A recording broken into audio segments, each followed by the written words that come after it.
महाराजा अग्रसेन जयंती के अवसर पर अग्रवाल समाज ने भव्य शोभा यात्रा का आयोजन किया है। शोभा यात्रा का शुभारंभ अग्रसेन भवन से किया गया। ढोल नगाड़े बैंड बाजे और आतिशबाजी के साथ ये शोभा यात्रा एमजी रोड, रामसागरपारा, गुरु नानक चौक, राठौर चौक, तेलगानी नाका चौक होते हुए श्याम बाबा मंदिर, समता कॉलोनी स्थित गोदावरी सदन में समाप्त हुई। शोभा यात्रा में समाजजनों की भारी भीड़ उमड़ी।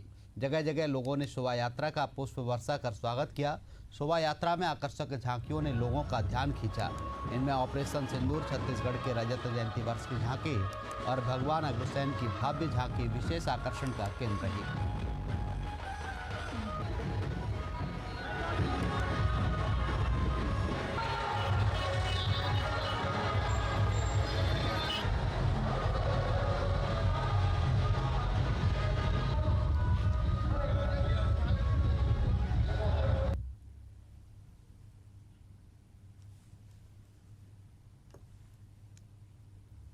इस वर्ष शोभा यात्रा की तैयारी पूरी हो चुकी थी और शोभा यात्रा निकल चुकी है और शोभा यात्रा में विभिन्न झांकियां हैं। चूंकि इस साल छत्तीसगढ़ राज्य का रजत जयंती वर्ष भी है, उसको ध्यान में रखते हुए भी छत्तीसगढ़ महतारी की झांकी भी बनाई गई है और छत्तीसगढ़ में जो नए निर्माण हुए हैं जो राज्य सरकार ने, उसको भी ध्यान में रखते हुए बनाया गया है। तो अब बहुत ही मनमोहक झांकियाँ बनाई गई है। हर जोन से झांकियाँ आ रही है। रायपुर में 19 मोहल्ला समितियाँ हैं, उनको हमने 6 जोन में बांटा है। तो हर जोन से झांकियाँ आ रही है। अग्रवाल बंधुओं में बहुत उत्साह है। आरती भी हुई, संपन्न हुई और सभी अग्र बंधुओं में उत्साह है। क्या बच्चे, क्या बड़े, क्या बुजुर्ग, सभी शोभा यात्रा में जाने के लिए ललायित है। और यह शोभा यात्रा हमारी निकल चुकी है। रामसागरपारा, राठौर चौक, अग्रसेन चौक होते हुए समता कॉलोनी गोदावरी परिसर में संपन्न होगी। शाम के मुख्य कार्यक्रम अग्रसेन धाम में होंगे, जिसमें कि हमारे प्रदेश के मुखिया मुख्यमंत्री माननीय विष्णुदेव साय जी होंगे एवं बृजमोहन अग्रवाल जी होंगे। इस प्रकार से सभी अग्रबंधु उत्साह है। बोलिए अग्रसेन भगवान की जय। छत्तीसगढ़ में माओवादी संगठनों की ओर से लगातार पत्र आने का सिलसिला जारी है और अब इस पर उप मुख्यमंत्री विजय शर्मा ने बड़ा बयान दिया है। उन्होंने साफ कहा कि सरकार हर पत्र की गंभीरता से जांच कर रही है और माओवादियों को साफ चेतावनी दी है कि सिविलियन किलिंग किसी भी हाल में बर्दाश्त नहीं होगी। उप मुख्यमंत्री विजय शर्मा ने कहा कि शांति की पहल तभी सफल होगी जब माओवादी हिंसा छोड़कर आम नागरिकों की हत्या बंद करेंगे।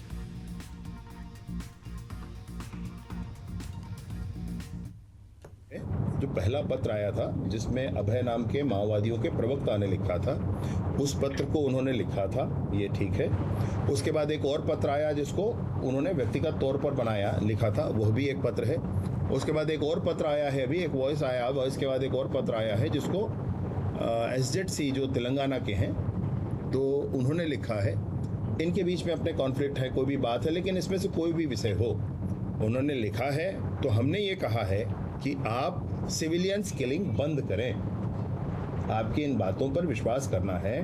पुरानी परंपराएं कैसी रही, पुरानी बात कैसे रही, पुराना इनका ये कैसा, हमको ध्यान है। तो अगर ऐसा है तो सिविलियन किलिंग आप बंद कर दें। दूसरा, आईडी जितना बिछा रखा है आप उसको उठा दें, हटा दें, या आप पास के किसी कैंप में सूचना करा दें तो हम उसको उठवा लेंगे, उसको क्लियर करा देंगे। जनता, जानवर, अब ये सब जवान, ये सब अब आईडी से ख़त्म नहीं होने चाहिए, अगर आपके मन का ये भाव है तो। इस पर भी अगर इन लोगों ने पुराना ध्यान आपको होगा तो उस घोषणा के बाद भी, अपने उस पत्र के लिखने के बाद भी अनेक अभियान किए, तो इसमें थोड़ी स्पष्टता और उनके भाव की आ जानी चाहिए, तो मैं सोचता हूँ कि बात आगे बढ़ सकती है। देवभूमि उत्तराखंड में चारधाम यात्रा का दूसरा पड़ाव शुरू हो चुका है। राज्य के प्रमुख धार्मिक स्थलों पर हर दिन हजारों श्रद्धालु दर्शन करने पहुंच रहे हैं। उत्तराखंड के मुख्यमंत्री पुष्कर सिंह धामी ने बताया कि चारधाम यात्रा को लेकर सभी तैयारियां पूरी कर ली गई हैं। यात्रियों की सुरक्षा और सुविधाओं को ध्यान में रखते हुए प्रशासन ने पूरी व्यवस्था की है। चारधाम यात्रा के लिए सभी तैयारियां हमारी पूरी हो गई हैं दूसरे चरण के लिए, और बड़ी संख्या में लोग आएंगे।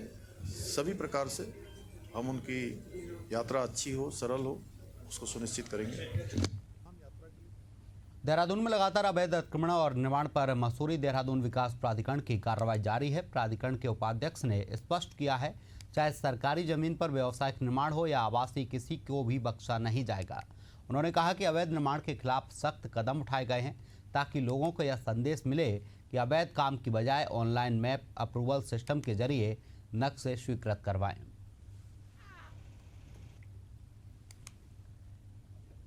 नहीं, देखिए, जो सरकारी ज़मीनों पर चाहे व्यवसायिक हो चाहे घर का निर्माण हो, उसके खिलाफ हम लोग कार्रवाई कर रहे हैं। साथ ही साथ जो अभी आपने देखा कि भारी बारिश हुई और जो नदियों के अलावा जो उस तरह के छोटे मोटे नाले हैं वहाँ पर भी कई जगह जो पुश्ते गिरे हैं या घरों में पानी गिरा है, उसके लिए हमने सर्वे टीम बनाई है और सभी लोग देख रहे हैं कि ऐसे कोई भी भवन जो खतरे की जद में हैं उनको भी हम लोग कहेंगे कि उसको शिफ्ट करें या सुरक्षा के उपाय करें।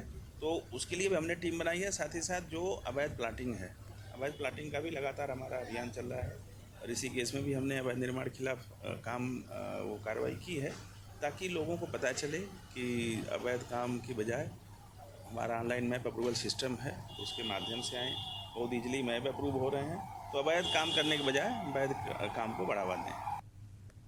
मध्य प्रदेश के भोपाल के बैरागढ़ विसर्जन घाट पर हिंदू संगठनों ने सफाई और पानी बदलने की मांग उठाई। विश्व हिंदू परिषद के जिला उपाध्यक्ष का कहना है कि वर्तमान में घाट का पानी दूषित है, जिसमें माता का विसर्जन संभव नहीं है। उन्होंने नगर निगम और झील संरक्षण विभाग से अपील की है कि वे जल्द से जल्द घाट के पानी की गुणवत्ता सुधारें, जिससे श्रद्धालु शांति और श्रद्धा के साथ माता की मूर्ति का विसर्जन कर सकें। ये है कि बैरागढ़ संतनगर का ये जो विसर्जन घाट है, इस बार हर वर्ष जो है नवरात्रि के बाद जो है 9वें दिन 10वें दिन जो है विसर्जन होता है माता की मूर्तियों का। नवरात्रि का जो महोत्सव है वो हिंदू समाज की आस्था विश्वास का महोत्सव है और हिंदू समाज चाहता है कि जिस तरह हमने माता की सेवा करी उसी तरह से हम शुद्धता से हम माता का विसर्जन करें। लेकिन इसके पानी को आप देखोगे तो पानी के पास बदबू आ रही है, मछलियाँ मर रही हैं, कचरा ही कचरा चारों तरफ पड़ा हुआ है। जबकि हम हर वर्ष जो जिम्मेदार अधिकारियों को चेताते हैं, लेकिन उसके बाद भी ये हरकतें ऐसी करते हैं कि सफाई कभी करते नहीं। क्या प्रशासन इतना कमज़ोर हो चुका है कि वह हिंदुओं के लिए जो ये कुंड जो होता है, यहाँ पे माता का विसर्जन होता है मूर्तियों का, उसको स्वच्छ नहीं कर सकता, उसको बड़ा नहीं बना सकता, अच्छा नहीं कर सकता। क्या यही हमारी मांग है कि इसको स्वच्छ किया जाए, साफ़ सुथरा किया जाए, अन्यथा हम यहाँ पर मूर्तियाँ विसर्जन नहीं होने दें।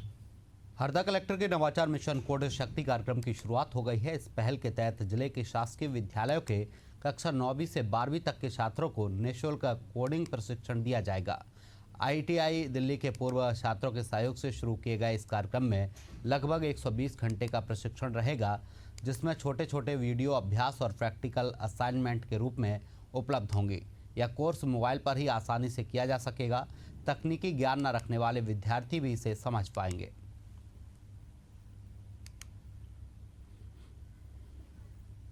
हमारे शिक्षकों द्वारा बताया गया है कि मिशन कोड शक्ति अभियान के अंतर्गत बच्चों को निःशुल्क कोडिंग सिखाई जा रही है।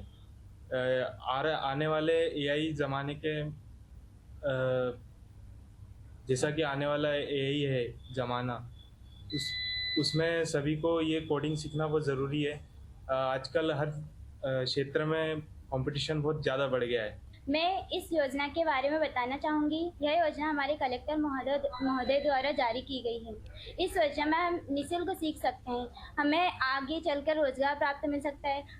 IIT सेक्टर में हम आगे जानकारी प्राप्त कर सकते हैं, यह हमें निःशुल्क मिल रही है। इससे हम आगे चल के बहुत सारी जानकारी प्राप्त कर सकते हैं। जनरली कक्षा 9 से 12 तक के शासकीय विद्यालयों के जो विद्यार्थी हैं उनके लिए तकनीकी क्षमताएं डेवलप करने के लिए हम कोडिंग प्रोग्राम स्टार्ट किए हैं। जनरली कोडिंग आजकल तकनीकी के हर क्षेत्र में प्रयोग की जाती है, तो उसी को ध्यान में रखते हुए आदरणीय कलेक्टर सर के मार्गदर्शन में हमने IIT दिल्ली की कोड योगी टीम से टाई अप किया और उनके द्वारा एक बेहतरीन प्लेटफॉर्म बनाया गया है।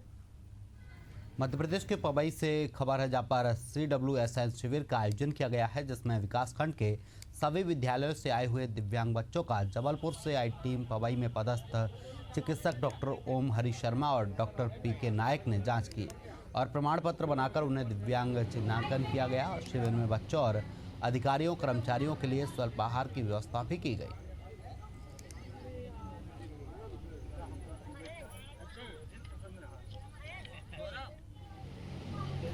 दिव्यांग बच्चों के लिए लगाया गया है। इसमें शासन की योजनाओं का लाभ उन्हें ताकि अधिक से अधिक दिलाया जा सके। UID कार्ड के द्वारा LMCO की टीम के द्वारा उन्हें उपकरण प्रदान किए जा रहे हैं।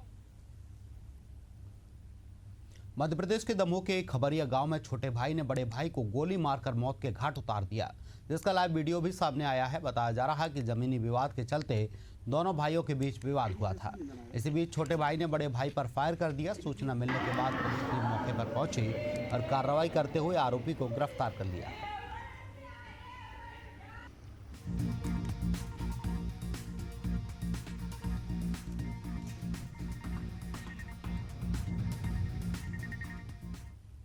रुकेंगे। इसी बीच कानपुर से खबर आपको बता रहा है, यहाँ पर प्राथमिक विद्यालय के परिसर में असली डांस किया गया है। विद्यालय के परिसर में बाल बालाओं का असली डांस देखने को मिला है। पुलिस ने 4 लोगों के खिलाफ केस दर्ज किया है। डीएम कपिल सिंह ने प्रधानाध्यापक को निलंबित किया है। खंड शिक्षा अधिकारी को मिला कारण बताओ नोटिस। मूसा नगर थाना क्षेत्र के क्योटरा बांगर गांव का मामला।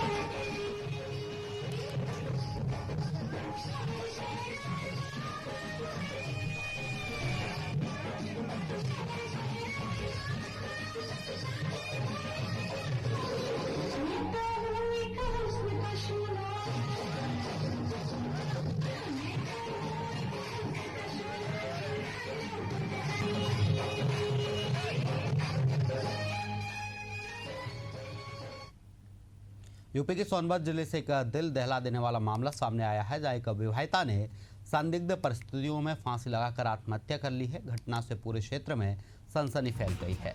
पूरा मामला पुनर्वास टोला का बताया जा रहा है।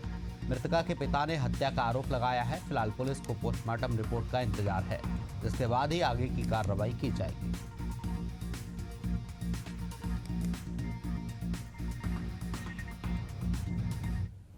आपकी लड़की है। घटना के बारे में कब सूचना मिला और क्या कहना चाहते हैं आप? 5:30 बजे ना, 5:30 बजे 5:30 बजे फोन आया आशीष के जीजा का। हाँ, वो बताया कि फांसी लगा ली है आपकी बच्ची। आइए देख लीजिए। आइए देख लीजिए। तो पूछे कि क्यों लगाई फांसी, क्या पता नहीं क्यों लगाई है। अच्छा, तो कैसे लगाई, कौन फांसी काटा, कहे हम लोग इस हॉस्पिटल में ले आए हैं, आके देख लीजिए। हाँ। आप देख ली बेटी को अपने? हाँ देख ली बेटी को। कहाँ चोट है? चोट गर्दन पे है, पूरा जांग पे है, पीठ पे है, हाथ में है। आपकी क्या मांगे हैं? हमारे मांगे ये है कि तीनों आदमी को जेल चाहिए। जैसे हमारी बच्ची जान से चली गई, आजीवन कारावास। उत्तर प्रदेश के अमरोहा के हसनपुर में एक युवक ने ऑनलाइन गेम एविएटर में पैसे हारने के बाद खुद के साथ लूट की झूठी कहानी रच डाली। बताया जा रहा है कि 18 सितंबर को आरोपी ने अपने मोबाइल और 43,000 रुपये लूट की झूठी सूचना थाने में दी थी, जिसके बाद पुलिस ने कार्रवाई करते हुए सीसीटीवी फुटेज और अन्य साक्ष्य के आधार पर मामले का खुलासा किया और आरोपी ने भी पूछताछ के दौरान अपराध स्वीकार किया है। तो आपको बता दें, युवक ने खुद के लूट की झूठी कहानी पुलिस में दर्ज करवाई, जिसके बाद पुलिस ने छानबीन की। इसमें खुलासा हुआ कि ऑनलाइन गेम खेलने के चक्कर में युवक पैसे हार बैठा था, जिसके बाद उसने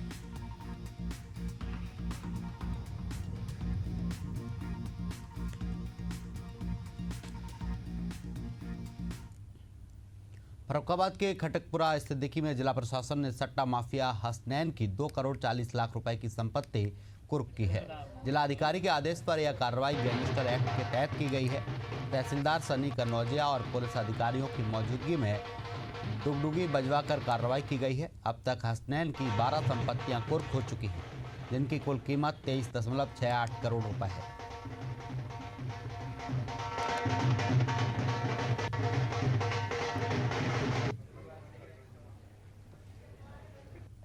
गैंगस्टर एक्ट के तहत कार्रवाई की गई है।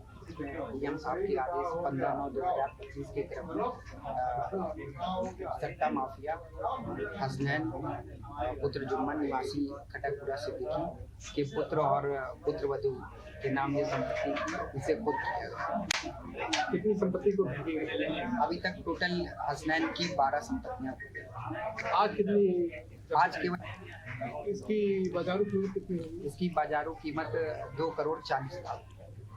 खबर यूपी के सोनभद्र जिले से है, जहां घोरावल क्षेत्र के प्रसिद्ध पिकनिक स्पॉट मुक्खा फॉल में पिकनिक मनाने गए 4 युवक डूब गए। मामले की जानकारी लगते ही पुलिस और एसडीआरएफ की टीम तत्काल पहुंची और तलाश में जुट गई है। मिली जानकारी के मुताबिक चारों युवक चट्टानों से बहते पानी के पास बैठकर मस्ती कर रहे थे। इसी बीच अचानक पानी का बहाव तेज हो गया और सभी बहने लगे। फिलहाल 2 लोगों का रेस्क्यू कर लिया गया है, वहीं 2 युवक अब भी लापता हैं, जिनकी तलाश जारी है।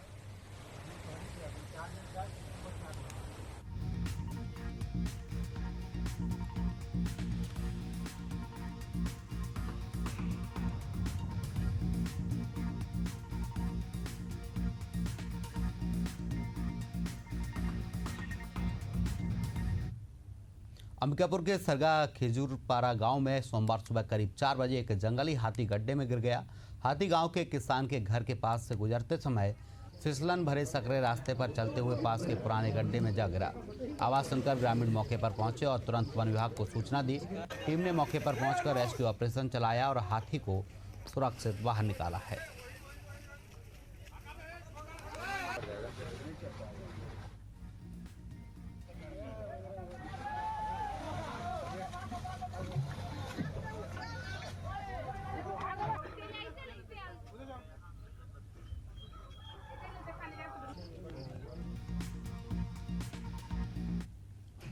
नवरात्रि महापर्व को पूर्व संध्या पर बुधनी में भक्ति और उत्साह का अद्भुत संगम देखने को मिला है। प्राचीन सिद्ध हनुमान मंदिर समिति द्वारा मां दुर्गा की प्रतिमा का भव्य जुलूस निकाला गया, जिसमें डीजे की धुनों पर युवा नाचते हुए नजर आए। इसके बाद मां दुर्गा की प्रतिमा मंदिर परिसर में स्थापित की गई, जिससे नगर का वातावरण धार्मिक भावनाओं से भर गया।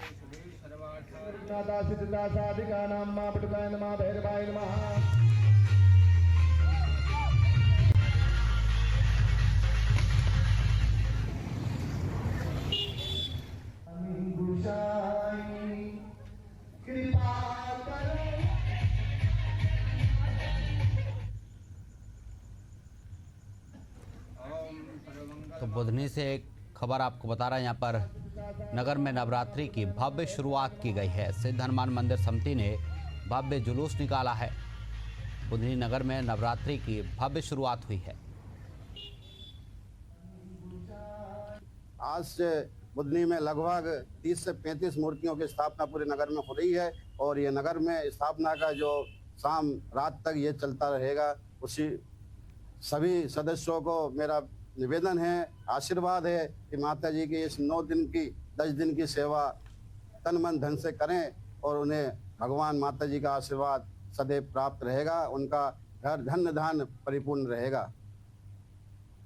पिथौरागढ़ की धारचूला से कांग्रेस विधायक हरीश धामी ने आपदा प्रभावित क्षेत्रों में हेली सेवा उपलब्ध न कराने और फोन न उठाने पर डीएम, एडीएम, एसडीएम मुंशियारी और एसडीएम धारचूला के खिलाफ कार्रवाई की मांग विधानसभा अध्यक्ष से की है। इस पर प्रदेश कांग्रेस अध्यक्ष करण माहरा ने कहा कि विधायकों के फोन न उठाना गंभीर विषय है। उन्होंने आरोप लगाया है कि 3 साल से लाल फीताशाही हावी है और सरकार आपदा राहत को लेकर संवेदनहीन हो गई है।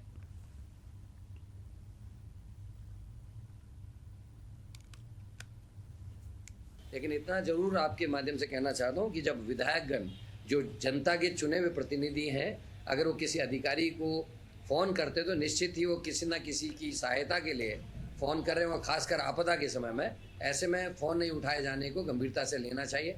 लेकिन सरकार ने अपने लाभ के चक्कर में अधिकारियों से इतना मुंह मिला लिया है कि अब सीधे मुख्यमंत्री से बात हो रही तो विधायकों की और मंत्रियों की हैसियत क्या है कि कोई बात कर सके। खरगोन जिले में बेडिया पुलिस ने अवैध हथियार की तस्करी के खिलाफ बड़ी कार्रवाई की है। पुलिस ने 15 अवैध देशी पिस्टल जब्त की हैं, जिनकी कीमत करीब 3,75,000 रुपये बताई जा रही है। वहीं एक आरोपी को गिरफ्तार किया गया है। पुलिस अधीक्षक रविंद्र वर्मा ने इस मामले का खुलासा करते हुए आरोपी आदतन अपराधी है। फिलहाल पुलिस आरोपी से तस्करी के नेटवर्क और गिरोह को लेकर पूछताछ कर रही है।